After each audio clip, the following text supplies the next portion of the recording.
Gi pediang sobhai phi sha kanika program Health Essentials. Kanika program ka juan ra sha phi ya ki jing ya kren bat ki jing tip sha phi halor ki phang ba pher ki be day bat ka kot ka kya.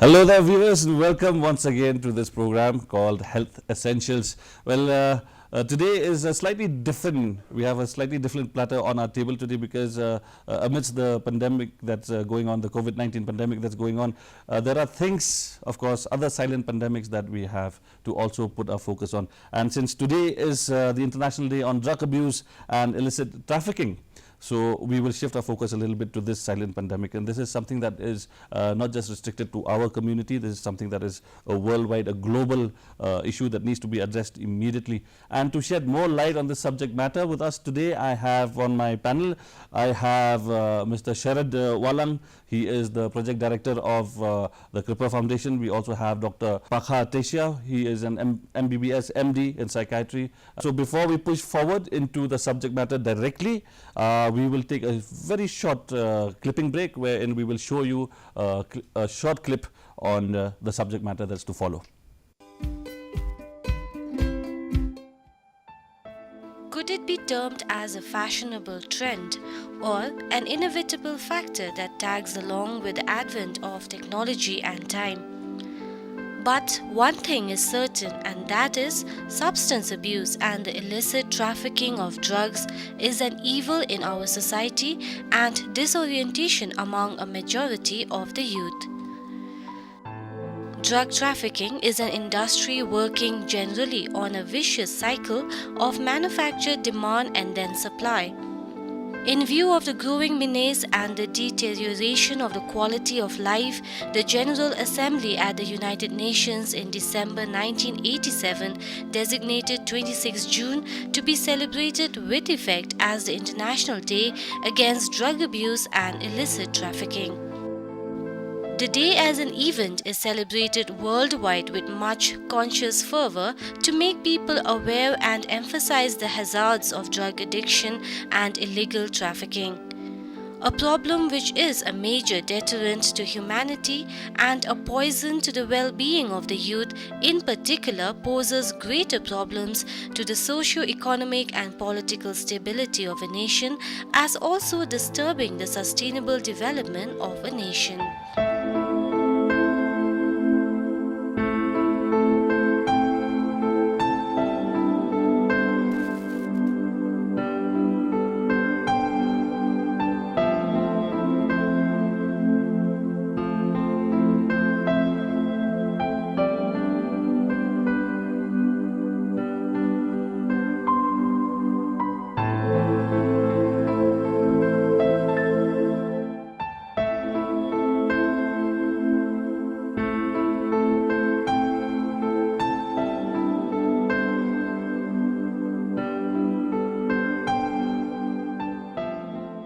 This is what encouraged the Commission and the United Nations Office on Drugs and Crime to take up their work on international drug control with greater dedication and urged all governments to provide with maximum possible financial and political support.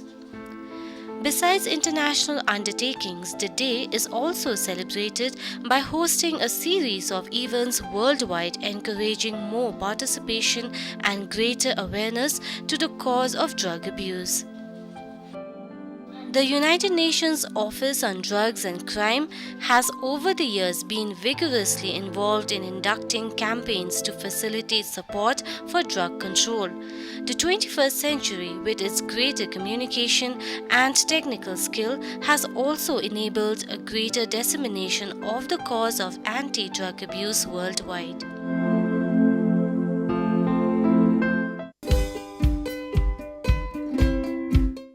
So let me just get back to where we left off from earlier. If you've just joined us, we have with us Dr. Pakha Tesia. He is an MBBS MD Psychiatry from Bangalore, NIMHANS. Of course, we have Sharad Walang. He is the project director of Kripa Foundation. And this particular program comes to you live from the studios of DDK Shillong and has been brought to you by the Directorate of Social Welfare, Government of Meghalaya. That being said and dealt with, let us just jump into the subject matter at hand.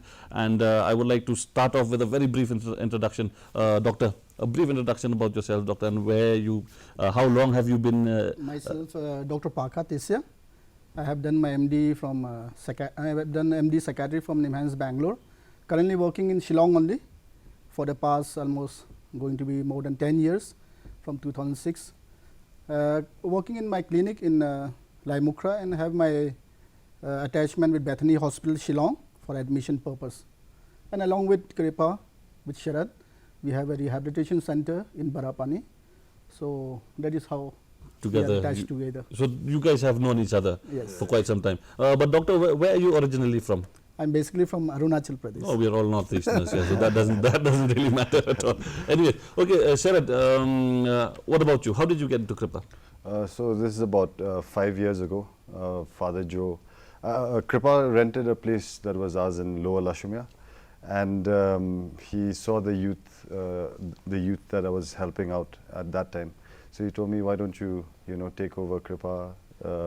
We need a new leadership. And so under his blessings, of course I was ill at that time, but through his yoga and through his spiritual guidance, he told me, come spend time with Kripa. I'm sure you can help out Kripa. So it's been 5 years since I've taken over. I took over, I think, when I was 25.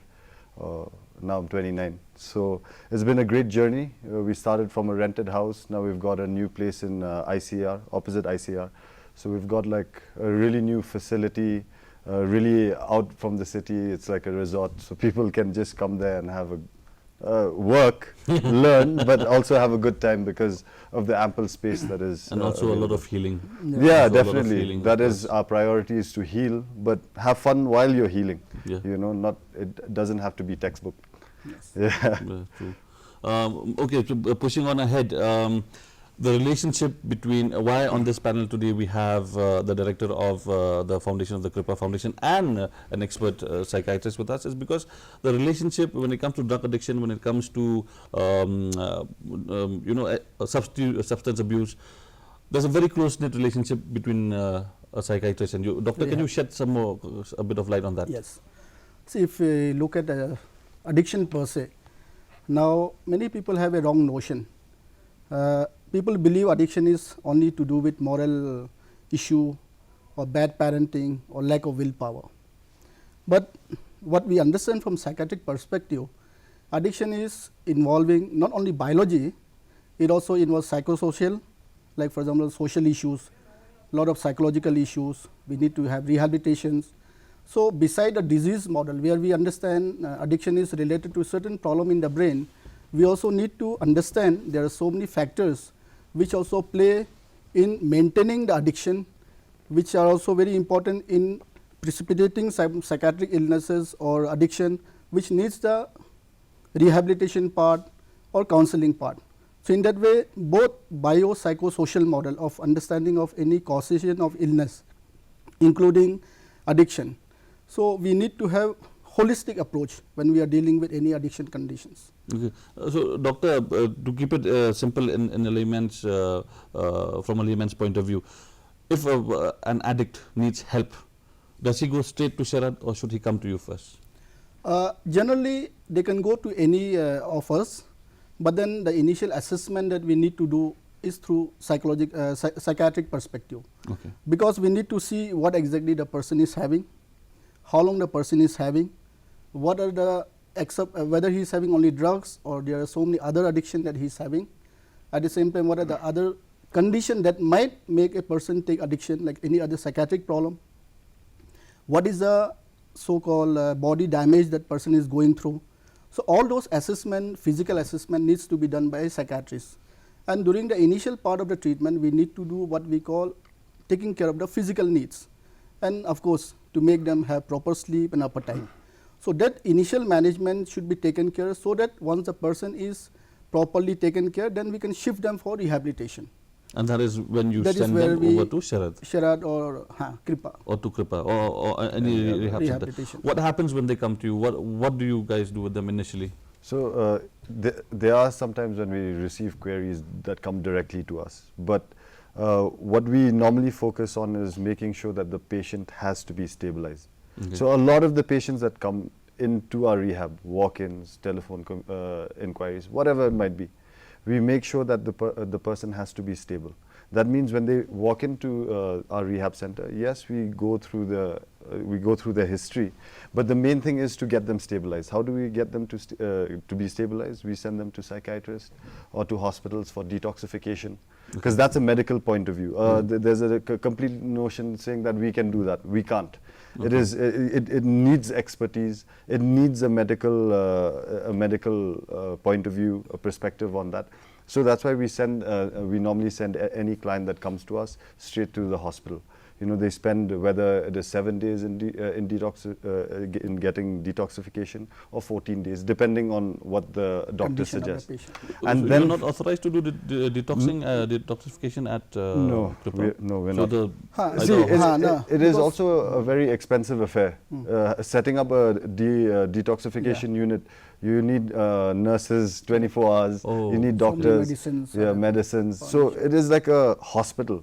And from a rehab point of view, it is very, very expensive. Yeah, might be in coming years, depending on the patient need of the inflow. patients or with the infrastructure in place. Definitely that also can be thought Could be a about. And possibility. we are planning for that actually, because many times keeping patient in a hospital setup becomes very costly affair. Of course. So having a setup where everything can be done in a simple or in single place, that will really help patient to come out faster, because like his place in Barapani is a beautiful location, and unlike in a hospital setup where you are in a small room, which is very difficult even for the patient and family members, such setup will definitely help them. But then that is very important. So many times people think that okay, any addiction cases, okay, let me go to rehab, but that is not the answer. See, that was my initial perspective as well. I thought, okay, if I needed help, I would just run straight to Sharad. Then when I did my little bit of research before the program, then I understood that no, psychiatry is a very, very important tool in this. Because some of the condition, for example, take for example, now today we are talking about drugs, even alcohol also is a drug. People who are addicted to alcohol, suppose if they suddenly stop, and many times what happens, addiction patient doesn't take only one single stuff, they take multiple. So now a person who is under intoxication with so many drugs, and take for example alcohol, if they suddenly stop, they can get into very serious physical and what you call psychological condition. To that extent, like we say, 20% of patient can die. Oh. Because they can have epilepsy, they can go into delirium, they can have permanent memory loss. Now if those conditions are not taken care, and if the patient is not stabilized, then directly sending to rehab center can be very detrimental. And like God forbid, so far we didn't have any such cases, but sometimes patient can die having convulsion in the rehab center. So now these are the things which cannot be managed in the rehab center. Okay, okay. If we need some other physical doctors, like a medicine doctor opinion, take for example, some of them might have a TB lung, because most of the addicts are having very poor immunity. Yeah, of course, of course. Or some alcoholic, they might have very bad pancreatitis, very high BP. Now those conditions, if we don't stabilize it and directly push them to rehab, now this is something we don't want that thing to happen. So the proper systematic way is that. Yes. So once these procedures have been followed through, once they reach the rehab, what kind of programs do you have in store for them? What happens to the client there at the rehab? So the client, as per the ministry ruling, they expect any person that is, any client that is undergoing rehabilitation, they're supposed to be there for a month. So we try to concise everything in that 1 month. So it becomes like a school. You know, we're teaching them discipline from the time they get up, whether or not they're making their beds, whether the area that they're in and around, whether it's clean. Because a lot of the times, a lot of addiction-related clients, they're lazy. You know, they don't want to do all these work. You know, so for us, it's getting back to making sure that they get back to discipline. It's very difficult. A sort of behavior change. You Yeah, tend to induce so a yeah, it behavior has to change. be a productive Basically behavioral bringing change. about some structure in their life. Yeah, If structure. you look at that way. Okay. So Because most of the addicts, what happened, because they have been into addiction, they have not really maintained their day-to-day routine. They have not been into taking care of themselves, eating in time, sleeping in time. So rehab definitely helps them first to bring about a structure, Okay. so that they can get participated in various activities like what he said, like counseling, yeah, or so classes. we have like 12-step programs that happen. They happen for the group. So we've because of the space that we have, like I mentioned to you earlier, we're able to do a lot of things. You know, from like therapeutic things, whether be it a little bit of gardening, you know, hands-on. Oh, okay. Because when you're confined, like you say, there's not much to do in a confined space. But when you actually have a lot of space, you start to remember the little things that that your body, your mind is able to do. Whether you're gardening, whether we've got a little fishing pond. So, you know, these are like lawns. You know, you spend some time there during your fun time. Besides your normal activities of playing volleyball and, you know, the fun time that you have. But they have time to reflect, you know, and reflection comes, it becomes a major boost to maintain sobriety. If you're able I look at it also as a way, probably for an addict who, from the moment he wakes up till the time he sleeps, he's just thinking about getting that money, just thinking about getting that high. They become that putting him in a different situation like that, I think also brings about, makes him realize the things that he's missing in life. Yeah, The definitely. moment you said fishing pond, I got excited. You know, Yeah. like somebody who used to love to fish suddenly becomes an addict, forgets completely about his passions, and maybe volleyball for that matter. So okay, we now I think get a clearer picture of what And not happens only there. that, in rehab center, what happened is, the good thing is, it's like a big community. Yeah. So many of the addicts who might be thinking all the while, ki, I'm only the person who is going through this problem. They realize that there are so many of like him who are suffering. So that also gives them motivation. Yes, yes. And with so many people around, they have that feeling of togetherness. Togetherness, a lot of moral support. Yeah, moral support. They can play together, they can eat together, they can I talk think together. Doctor, this is also a good place where stigma and discrimination can be rooted out. Yes. I'm quite sure, talking about that, I think if we can shift, talk a little bit to stigma and discrimination. Doctor, how important a role does stigma and discrimination play in the recovery process of an addict? I think we can start from even the very treatment-seeking behavior. Like any other, like for psychiatry and addiction, I think these are the two areas where I always talk about stigma. Many people somehow find it very difficult to come and seek help. Or if somebody goes and say, I want to go and meet a psychiatrist, they find it very difficult to tell it or believe. So now when we ask somebody to come for treatment, like for example addiction related, unfortunately many people don't seek help in time, because the stigma is so much. Always, like as I said, they believe okay, I am immoral, because they are being made to believe that way, because family members keep on abusing them, telling you don't have willpower, okay, or sometimes they might say it is your bad behavior that has landed up you into addiction. But we always say addiction is also a disease. From a psychiatric perspective, we believe addiction is a disease like any other chronic illness like diabetes or hypertension, because now today the understanding from neuroscience or the science which deals with the brain, they have told everything is to do with brain. People get addicted because there is some problem happening inside the brain. There is some circuits, some chemicals, this altered that makes a person vulnerable to fall into addiction. So nobody does something to harm themselves, nobody does something to kill themselves. There should be some reason why this fellow is getting addicted. Might be, yes, in the starting part, the reason might be peer pressure, might be because of so many reasons. But when a person gets addicted, they need to seek help. And for everybody who is listening today, that is what I want to say. Addiction or psychiatric illness, they are basically disorder of the brain. There are certain changes which is happening inside the brain which needs to be taken care. It is not only just to say you are morally bad or because of lack of willpower, no. Okay, so doctor, when we are talking about addiction as such, also there is something that has come up, during our research, is that there is something called a gateway drug, and I think one of the gateway drugs would be cannabis. Cannabis, And- nicotine, yes. Yeah, and I think cannabis is something that, especially in a country like India, like when we were discussing earlier, in a country like India, we have certain festivals that actually use cannabis. Socially sanctioned. Yes, socially sanctioned.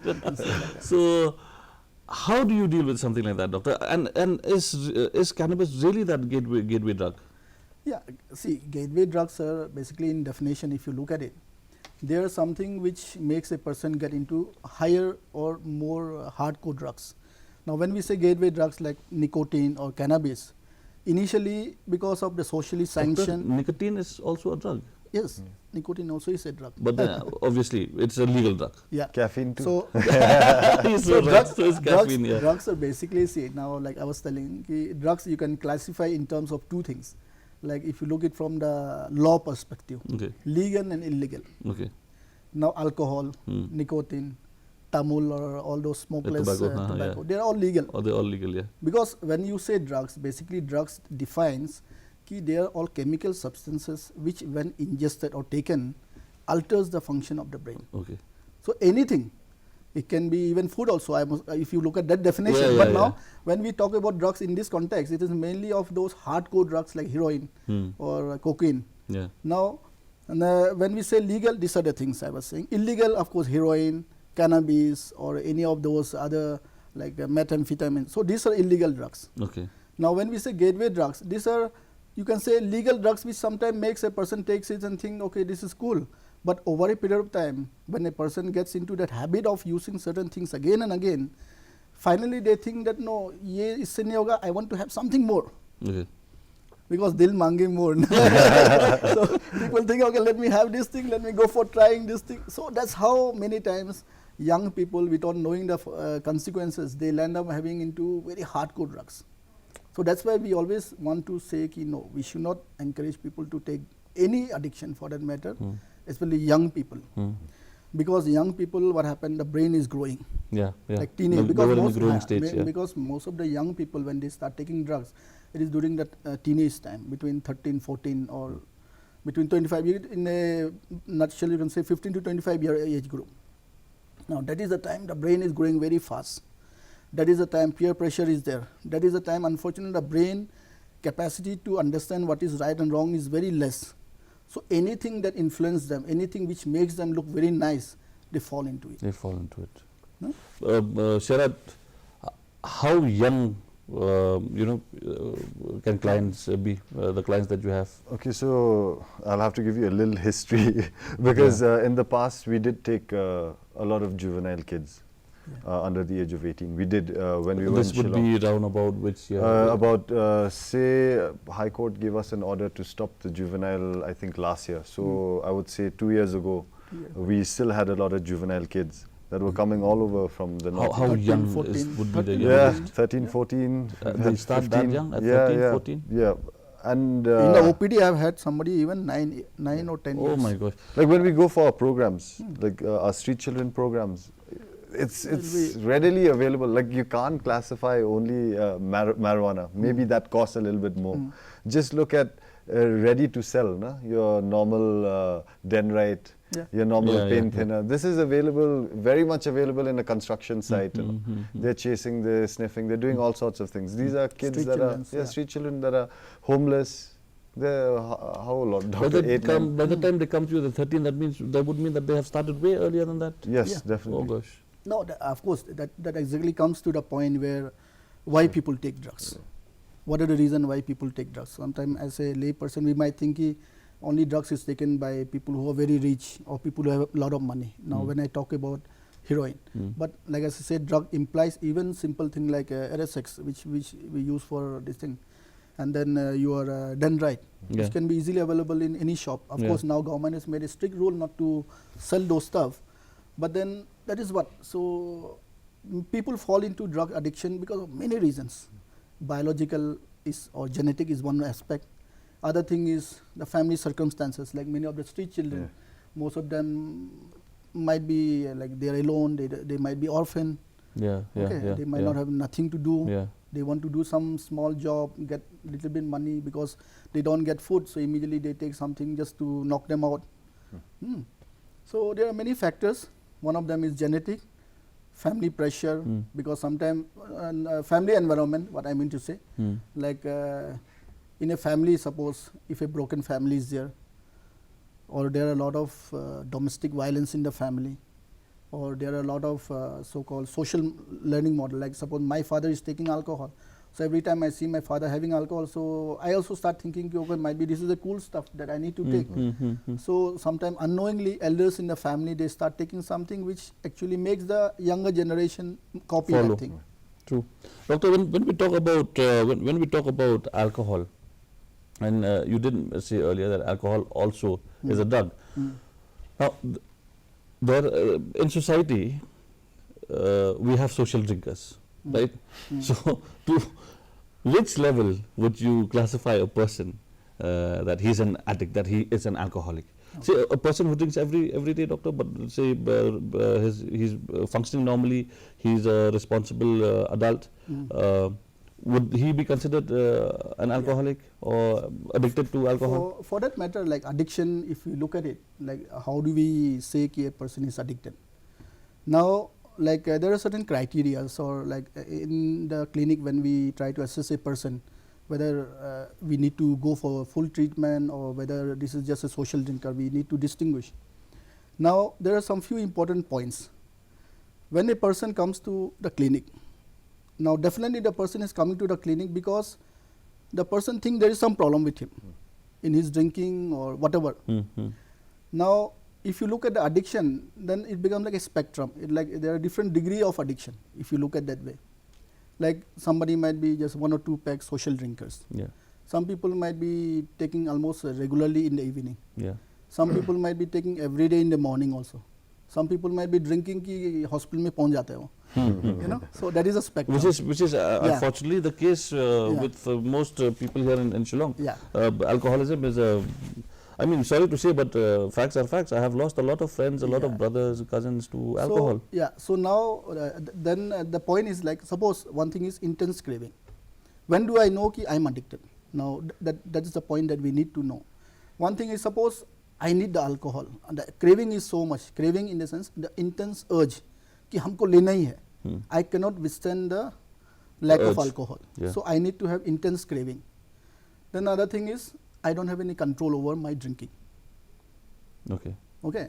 Like suppose once a person start drinking, like somebody might have control over कि okay इतना से हो जाएगा. But the person doesn't have any control over his drinking. Keeps on until he passes out. Yeah. Craving, control. Then other thing is withdrawal symptom. Suppose a person who was drinking alcohol daily, suddenly he stops taking alcohol. Then the person starts having some problem, not getting sleep. पूरा sign भी मार नहीं पा रहे हैं. Like that fellow is shaking. Shaking. So many time in the office, one peg मार के then only he can sign. So that means that fellow is having craving. Withdrawal symptom. Yeah. Not able to sleep. Early morning he feels pukish. Yeah. Okay. All other activities are secondary for him. He first needs to get that drink. So literally he is almost like a aloof, like he is always in his own world. He is not able to perform his duty as a parent, as a husband, Yes. you know, all the things are gone. So all these factors we need to consider. So much of craving, no control, then the person have lot of withdrawal symptom, all the other activities are secondary to him. He starts landing up with problems, say he might have some legal, rash driving, risky activity, okay. So that all these factors will tell you, okay, this person is addicted. Addicted. Now social drinker, or sometimes people say, ek peg if I take every day, nothing. But actually if you look at that concept, our Indian population, if you look at it, now chalo, we are in Shillong, let us talk for our Northeast. Yeah. Now most of the people in our Northeast, like I tell ki there is no concept called little bit drinks. Because we are all chota. Now our body structure is very small. Yeah. We don't live in a place like a European country who are very big, fat. 6 you know, feet, 7 feet. the genetic makeup is different. Yeah. So for them might be they have a different parameters. But for us, even little also will go for a big amount. So I don't really consider ki social drinking and all. Of course, unfortunately out here we have a lot of social function or occasion where this is acceptable. Every day is an occasion. That is one aspect, because when are dealing with alcohol or any addiction, because sometimes these social issues become a big issue. Yes. Why? For example, Tamil. Now any function you go, after the dinner everybody will be serving Tamil. Like, also rooted to our culture. Yeah. And with alcohol, with the Khasi culture, when a child is born, alcohol needs to be Yes, there. because still it's part today of the also in culture. some places, like like in our northeast, any function you go, they will not give you tea. They will first offer you that small welcoming thing. So that becomes a big issue Well, when part we of the are culture dealing as with well. the. So I'll stop you there, doctor. I'll stop you there, doctor. We are going for a short break, all right? But we will be right back. The discussion is just getting heated up. Stay tuned. Yeah.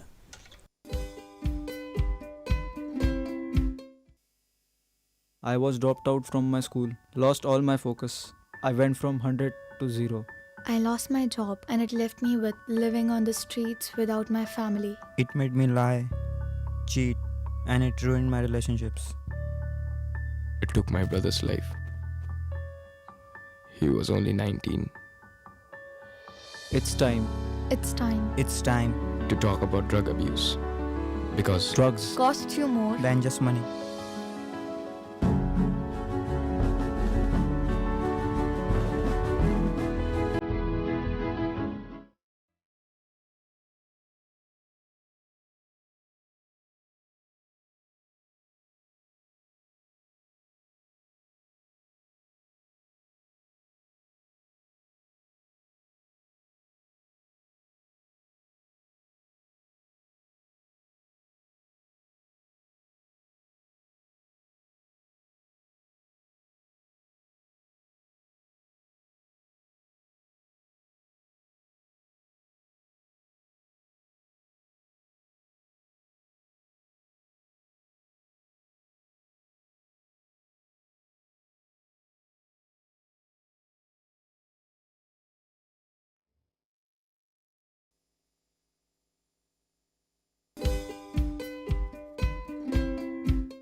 Hi there, viewers. Welcome back. If you've just joined us, let me refresh you. We are on Health Essentials, the program that comes to you live from the studios of DDK Shillong. And this particular program, this day has been brought to you by the Directorate of Social Welfare Government of Meghalaya. And we are observing International Day on Drug Abuse and Illicit Trafficking. And with me, the guests are Mr. Sharad Walang and Pakha, who's the psychiatrist on the panel today.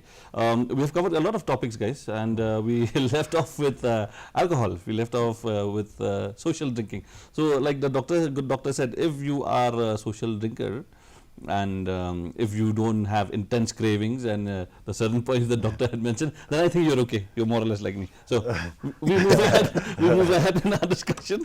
And okay, guys. So, doctor, like you said, when we were talking about the gateway drug. Is alcohol also a gateway? Not exactly. See, most of the time, gateway drugs, we are talking mainly in terms of nicotine, actually speaking. Okay. Cigarette, no? Because this is so easily available. Every gumti, every shop, they sell this thing. And then, unfortunately, a lot of youngsters, like students, you walk around in and around Shillong town, you will see many young guys smoking cigarette. Now, these are the things which makes a person get used to that habit. Because might be the boy who is taking cigarette might be under the peer pressure, might be he has seen in TV, or he might have come across his dad or somebody having it. So he or she feels, okay, this is a cool thing. Or might be he thinks that if he takes this thing, he will feel good, he will feel relaxed. So that is how they start taking it. So over a period of time, once they start taking this kind of nicotine, then the brain get used to this cycle. So every time something happens, they want to have this thing. If they feel stressed, they want to have this. So over a period of time, this kind of habit, like as I said, they will be going into more harder core. And they will become dependent on it. Yeah, dependent, and they can go into higher addiction, which can be much more difficult. Which will be difficult to leave. Sharad, in your experience, when a client leaves, say out of 10 clients that leave, how many of them relapse? See, actually from our point of view, what we've done is something different now.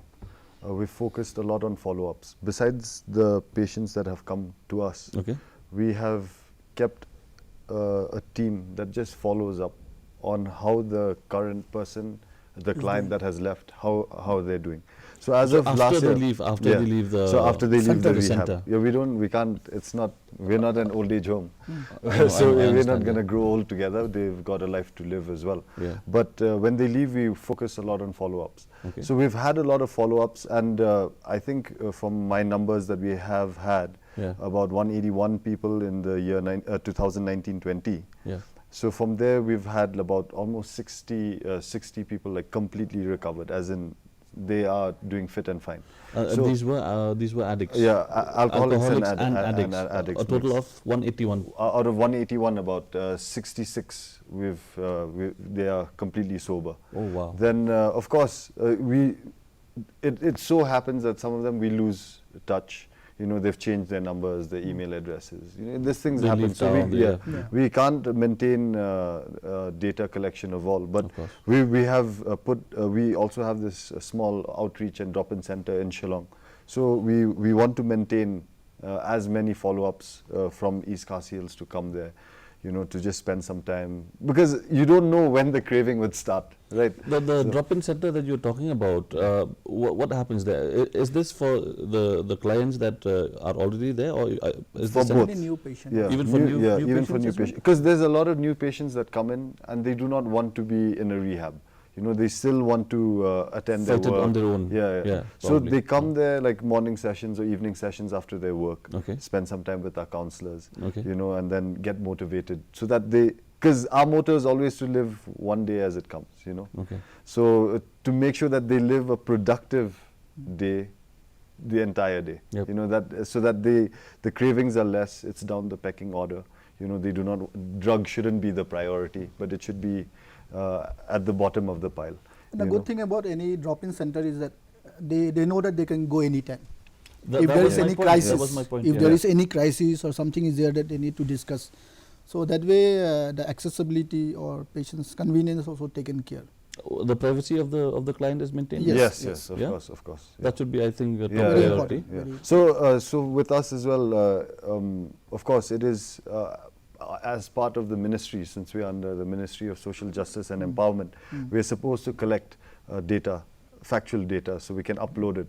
But if we do not get, because some people really want to maintain their, their privacy, we don't insist, Yeah. because at the end of the day, we're looking at patient care. True. You know, not Yeah, like filling up. numbers. Yeah, it doesn't have to be a numbers game all the time. True, You know, so we are outreachers. Yes. So like even in the drop-in center, we have a counselor that stays there. You know, we've got a room for him, so he's there. So if anybody comes in the middle of the night, or there's a Where is the address? so that is in Upper Lashumia, next to Angels Play School, just like the third house from Mulkey Point, going up to Upper Lashumia. Okay, so anybody who's listening to us right now, that is where you need to go if you really need help. You want and maintain your privacy at the same time. Sharad just mentioned there's a drop-in center at Lashumia. Just look for it and don't shy away. The sooner you come out, it'll be better for you. Like the good doctor said, too many clients came in too late for help. Had you come in a little earlier in your addiction stage, maybe a lot more could have been that done. is what. So the very idea of today's program is to educate or spread awareness. Ki any addiction is treatable, and people need to seek help early in the course of the illness, because by the time the family member discover, or by the time the patient thinks that I need to go, because there are a lot of barriers in the treatment for addiction. One thing is, like as I said, stigma is one aspect. One thing is lack of availability of place or what you call doctors or medicines. So, but then today, I think every hospital in Shillong, at least whatever I know, many of my colleagues are working in many of the hospitals in Shillong. Everybody is trying their best to help them. But then, like many of the patients don't come in the early phase. That is one thing which we always feel. Ki many of them, if they come early in the course, we can educate them, we can spread the awareness. Many of my colleagues are going to various colleges, schools, trying to disseminate knowledge with regard to addiction, because as I said, many of the addictions start during the early adolescent Early age, phase. So prevention aspect becomes very important, because once a person gets addicted, the only option is come to a hospital, come to the doctor, come to the clinic, go for rehab if needed, So that has to be done, but then we don't look at that late part. We want to do something much more before. Let people know ki this is a addiction. But the this is only a way, illness. again, doctor, for you and for rehab centers and for people like Sharat to be able to do that is if they come out early. Yes. So I think a lot of awareness needs to be pushed towards this particular point as well. So that also actually, if they come early, always the success rate is very high. The recovery rate. Recovery rate. Yeah. So now many times if you ask many of our clients or many of the public, generally they will say addiction kuch nahi hoga, because unfortunately many of the patients who have come to us or who are seeking help, they come maybe 5 years, 10 years down the line. By that time it's too late for us also to do anything. True. You know, we can try to that. We are trying definitely to help them at the maximum, but sooner they come, recovery rate is good. Public also start realizing ki yes, we can get help in the early phase. So that is what is important.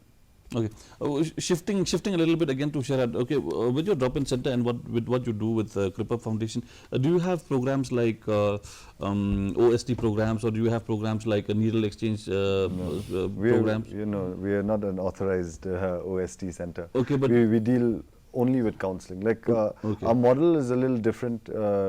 I mean, I've through the years when I was with doctor and then several other doctors that we've worked with together and my colleagues as well, we've understood that in order for a person's recovery, there's a lot of different angles there's a lot of different angles to make sure that he maintains his sobriety. You've got the medical aspect, we do spiritual and we do counseling. There's somebody else that gives us different therapeutic sessions. So we do not know what will spark the person's recovery. Because every person is different. Because and the spark that comes in is from within. So we can only give them various choices. So we can give them aid. We can help them with whatever they require. Not only counseling sessions, because some of them might find counseling sessions redundant. Some of them might find gardening therapy. Oh wow, this is something that I actually want to focus all my energy, my positive energy in, rather than having drugs. So it really depends on what we can provide for them, and that we just pray and hope that it could trigger and spark for their path. But then all said and done, out of 188 patients you said, and the follow-up that you've done, about 60 patients have recovered. So that's a very good success rate, I would believe. Yeah, but see, the thing is, when we look at sobriety, we're looking at from the first year of sobriety till the end. The moment they relapse again, they're back to, we lose one more client. So, okay, this is something also very interesting. There was a story some time ago, let's not mention names, but it has come out on social media and all that a few years back. There was a pastor who used to be an addict, and he had recovered for almost about 20 years or so. And so he was preaching about, about how God had helped him, and how being spiritual has helped him overcome his addictions. And unfortunately, he was found that he had OD'd. He was found with a syringe in his arm, and he had OD'd in the bathroom of a hotel, and that happened 20 years later. So, how do you know that a person has recovered? Is there a line that you say, okay, we know this person now, henceforth he is recovered, he will no longer go back to drugs? See, I mean, so like that's what exactly the very concept of addiction is. It's a chronic relapsing kind of illness. It can relapse after 20 years? Yes. After 20 years of staying clean, yes, staying sober? Yeah. Because, and before a person relapses, there is always a warning symptom. Unfortunately, might be the person has not discovered it, but like it's something like, I'm just sidetracking a little bit, suicide, for example. Now, when a person has committed suicide, now if you look at the history of that person, 1 month to 2 months before a person commits suicide, there is a big cry for help. But unfortunately, it goes undetected. We cannot. Maybe family member didn't understand, or friends didn't recognize it. So, same thing for a person to relapse. There are enough warning symptoms that I am going to fall back again, or I am falling. Like there are a lot of memory kind of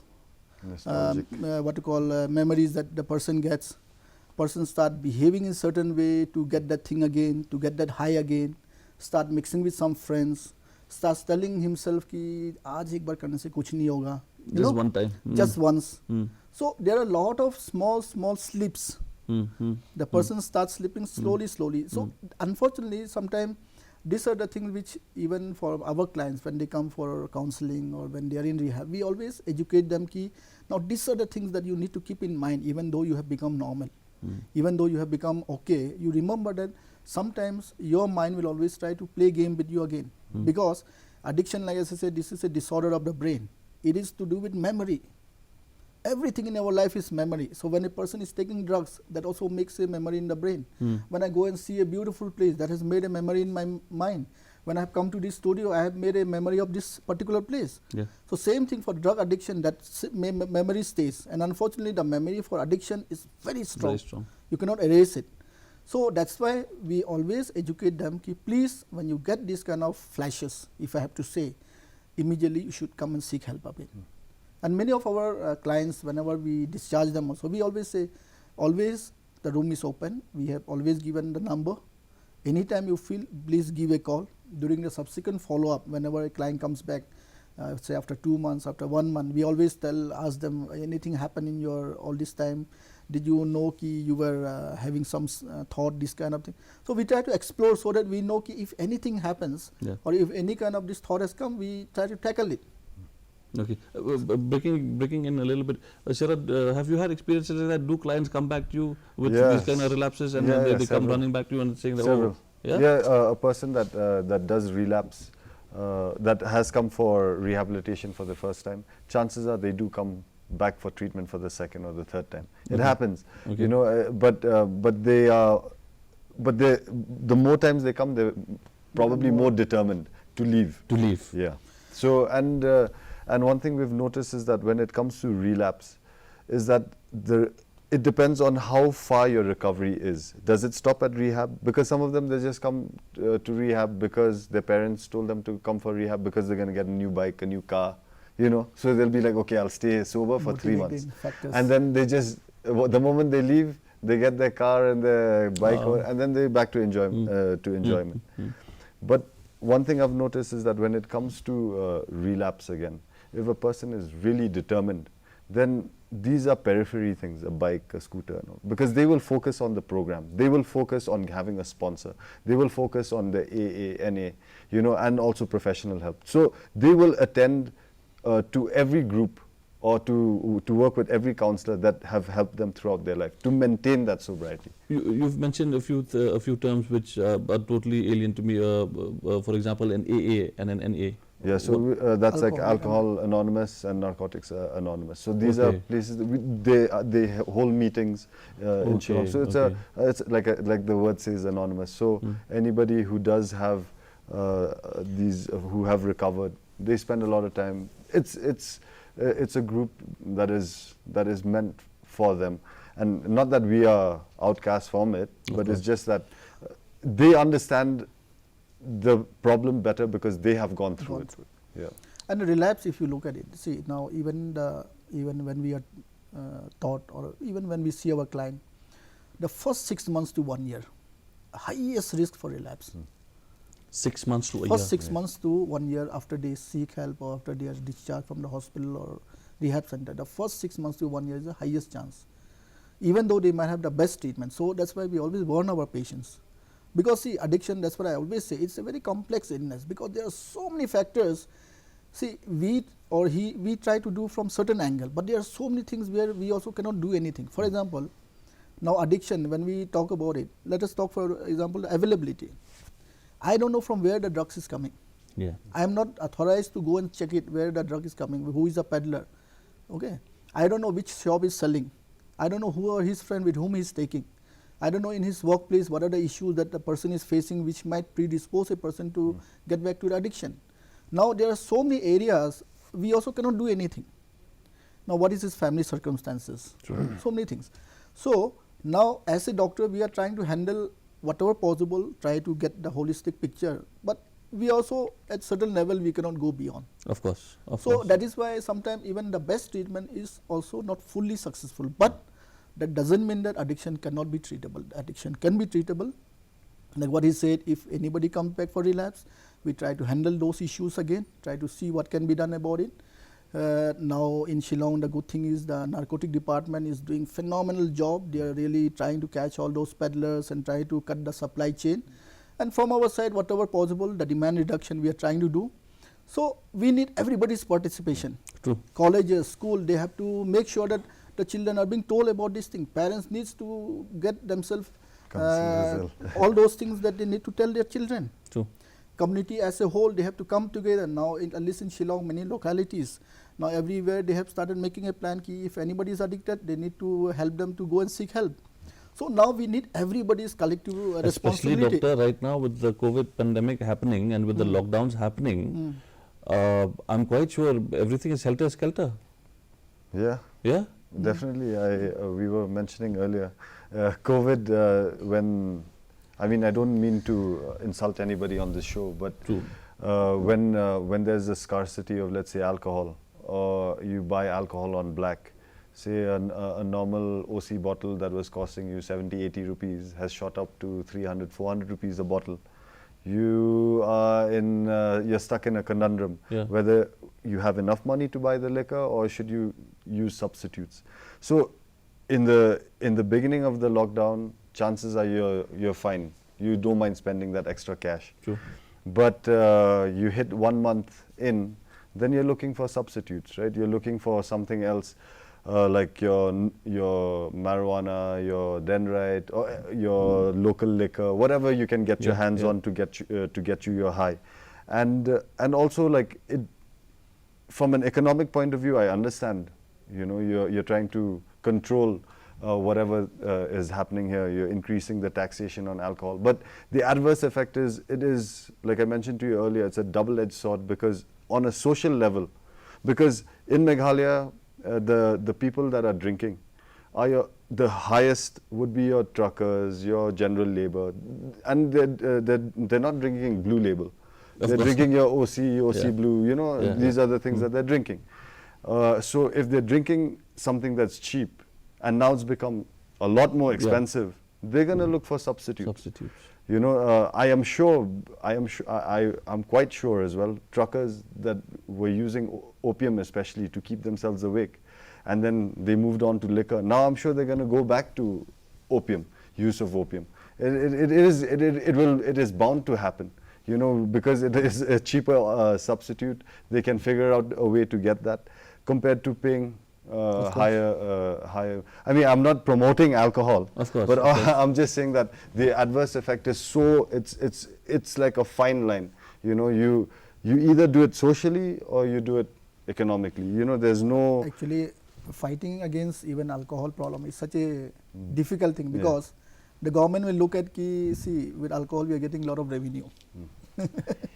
So the economy plays such an important role in all of this. So that exactly. Now, unfortunately, this is always a debate that we as a psychiatrist also held with. Everybody says that alcohol is legalized. The state government or the center get a lot of money. So they feel that alcohol is perfectly normal. But then from a psychiatric perspective, from an illness perspective, we look at it, how many accidents happen, how many people lose their life, how many families are broken. How many people, like, it creates so much of mess. Let me contradict you on that, doctor. So let's take a state like Mizoram, for example, which is a completely dry state.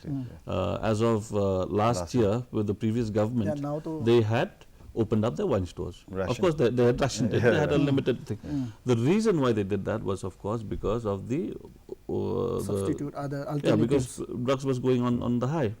Kids were getting to drugs. Now, doctor, in a case like that, they tried it, and now they're back to square one, and they stopped it again.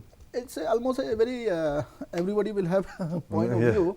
We will not discuss the what we call controversy related to that, but from a psychiatric perspective, yes, because the kind of difficulty people go through. How difficult is it, doctor, from a professional point of view? Is it more difficult for an alcoholic? Is it more difficult for a drug addict to recover? If you look at from treatment perspective, definitely many factors. Again, if I look at it, I cannot give a blanket statement that this is good, this is bad. But then, yes, the potential for people getting addicted to heroin is very high. So that way what will happen is the withdrawal is much more high, because this heroin is not a legalized thing, so people will do so many other illegal activities. True. So that way the addiction potential is so high that they keep on falling back into it multiple times. And would you consider this as a hardcore drug, doctor? Yes, this is a hardcore drug. Is That exactly this is a the problem reason. in the state? Is heroin a problem in our state? Very Very big big problem. problem. Yeah? Very, very big problem. Alcohol, the potential for getting addiction is very less. True. And now, like as I said, because this is a socially sanctioned thing, so people will not take so much of seriousness on that part. But then both addiction are very bad if I look at that way. If you look at the data related to what are the complications because of addiction, I'm not only talking about physical, but so many other complications, multifold. Okay, so when we talk about hardcore drugs and addicts who have been using it for a very, very long time, doctor, there's a trend of how these kids use, and see, once again, as a layperson, I found out I heard these terms from you and from Sharad. There's something they call chasing. They also say injecting. Yeah. What are these terms and how does it affect? I think it's good we lay it out on the table so that at least the kids who hear us today will stay away from it. See, when now, because like as I said, when we talk about drug in today's panel discussion, mainly we are talking about heroin. But this is something which is so rampant in and around whole over Northeast, in Meghalaya, because we are in the middle of the highway, you know, from every side we are bounded. So when we talk about chasing, this is basically the route through how they are taking the drugs. Chasing is through cigarette, they light it, the drug is vaporized, and through that they chase it. Okay. So injectable is the same drug over a period of time, because a person who is chasing for very long time, what happens is 90% of it get burnt. So the amount of drug which the person is getting is very minimum. And if you keep on chasing, the cost become very high. Oh, you're now to substitute that thing, they go into injectables. Now injectable is they start injecting in the vein. Directly into the blood. Directly into the vein. Now a person who gets injection regularly, of course, there are a lot of complications, illnesses, overdose. So then, and the same time, person who start injecting, the treatment become much more difficult. Of course. Because the brain gets more high, of course, the illness become more severe. So basically, a kid who starts off with just chasing and he's just saying, it's okay, I'm not injecting, is actually falling into a trap. Yes. Because eventually down the line he will become an IDU and injecting because drug if user. you look at the course of the addiction, that's happened. Some few months or few years, depending on how much you can have cash or availability, you might go for this thing. During this COVID, many actually landed by having injectable. I've had a lot of patients who came to my clinic who were chasing. Then suddenly the price, they were saying I was getting for 500, now it's 5,000. So everybody went into injectables. Everybody has become an IDU. Okay, we're almost running out of time on our studio, though there's a ton of things to talk about. But I think it wouldn't be fair to leave without sharing some last words with Sharad. Sharad, if anybody needs help, do you have a helpline number? Do you have a contact number? Yes, of course. You can contact either kripafoundation.org. We have a number. Yes, 600. Can I read it out? Yeah, you can read it out. So the helpline number for Kripa is 600-936-9933. I'll say that again. 600-936-9933.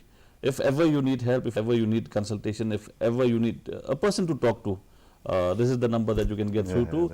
He's a really nice guy. Sharad is a really, really awesome person. 29 years old and he's running a foundation and he's doing a blast of a job. And a doctor is an amazing speaker. Doctor has opened up my eyes to a lot of things. Being a social drinker, also you need to check on that. So I always thought, doctor, until I spoke to you today, I thought social drinking was okay, chalo chalta hai.